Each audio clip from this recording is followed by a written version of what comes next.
एक बार केवल राम नाम के एक भगत थे, किसान, गरीब आदमी। पहले हमने देखा है गांव में बहुत गरीबी होती थी, अब तो थोड़ा आर्थिक व्यवस्थाएं सुधरी हैं, क्योंकि पहले ट्यूबवेल आदि की व्यवस्थाएं नहीं थी, बहुत मुश्किल से सिंचाई होती थी और खाद आदि भी नहीं थे। गाय के गोबर आदि की खाद डाली जाती थी। 1 बीघा खेत में 6 मन या 8 मन गेहूं पैदा होता था, अब तो 40-50 मन पैदा होता है। पहले 6-8 मन, बड़ी मेहनत की जिनकी खेती है, और जो कार्य करते हैं तो 8 रुपया 10 रुपया 8 घंटा के थे, फिर और बड़ा तो 20 रुपया, अब तो 500 रुपया है। तो काफी, तो उस समय था कि बहुत ही कम था जब केवल राम, और वो संत सेवी थे।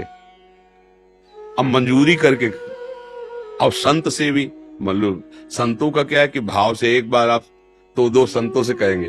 उस गांव में एक भगत है बहुत श्रद्धावान है, तो अब 4 संत आने लगे, फिर संत मंडली आने लगी। अब उनके पास अर्थ तो था नहीं।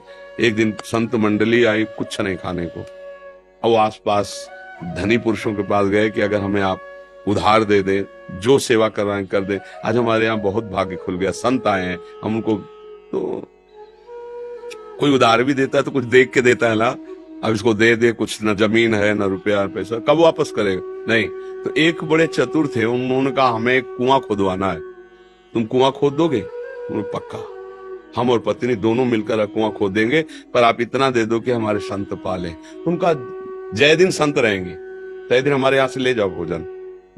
तो आटा दाल घी चा, बड़े प्रसन्न। 2-3 दिन संत रुके, खाए पिए चले। अब वो दोनों पति पत्नी कुआं खोदने में लगे। एक फावड़ा मारते राम भगत, वो तसला उठाते राम, नाम लेते हुए ऐसा 60 हाथ खोदने पर तब कहीं पानी निकलता था, तो अभी 40 हाथ ही खोदा होगा, कि वो पत्नी तो ऊपर थी और बीच से रज भसक गई और कुआं तुप गया। तो 20-25 हाथ मिट्टी उनके ऊपर। अब सेठ ने कहा कि भाई हम क्या कर सकते हैं, और उस समय जेसीबी वाला जमाना तो था नहीं, पुराना समय। कहा भाई हम तो पैसे भोजन दिया था, तय किया था खुदवान, और मर गए कैसे, अब इतना खो कैसे? भाई कोई यंत्र हो तो जल्दी जल्दी, और फिर मनुष्य जीवन तो एक क्षण का है, श्वास पूरी नहीं तो मर जाओगे भाई, आधा मिनट, पौन मिनट, 1 मिनट, इसके बाद तो दम घुट जाएगा, प्राण तो मर गए, ऐसा सबको। अब पत्नी को समझा बुझा के कुछ दे ले खान पान के, कि भाई वो तो पधारी गए हैं, अब जब आपको जरूरत हो हमसे ले जाना, ये सहयोग कर सकते हैं। अब तो ऐसा तो नहीं कि कुआं खोदा जाए जिंदा मिले। पर वो राम राम जपने वाले एक एक फावड़े पे कुआं पूर दिया गया कि ये ठीक नहीं, असगुन हो गया, आदमी मर गया उसमें। एक दिन वहां से कोई राजा निकल रहे थे, मार्ग था, तो उनको सुनाई दिया राम राम। ऐसी मधुर अमृतमयी वाणी की वो अपने रथ से उतरे, उनका ये किस भगत के द्वारा आर्त भाव से भगवान को पुकारा है? अरे यार कोई भगत नहीं। बोले नहीं, आवाज के सारे वहां गए। बोले यहां से आवाज आ रही? तो लोगों ने कहा हाँ, 1 महीना पहले कुआं खोद रहे थे केवल राम जी, तो मिट्टी गिर गई तो मर गए। बोले नहीं, आवाज आ रही, सुनो। तो राम राम। वो तो राजा थे, तुरंत हुक्म किया, तो बड़े जो राजकीय विभाग सैनिक सब लगे, मिट्टी हटाई गई। तो जहां केवल राम जी बैठे थे ना, वहां 2-3 हाथ ऐसे गुफा सी बन गई थी, एक भी मिट्टी नहीं गई। और जब वहां खोद के पहुंचे तो देखा सामने सुंदर भोग और शीतल जल।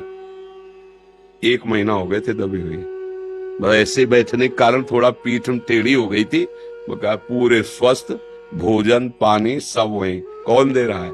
जो अखिल ब्रह्मांडों को दे रहा है। अगर गृहस्थी में हो, अपना कार्य कर रहे हो और नाम जप कर रहे हो, तो महान भक्त हो। भाई ये बातें हमारी केवल कथा सुनने में तो अच्छी लगती, लेकिन समझ में नहीं आती। अगर हम अपनी नौकरी में, अपने व्यापार में, अपनी किसानी में अपने भगवान के स्मरण को सम्मिलित कर ले, तो हम महाभागवत है।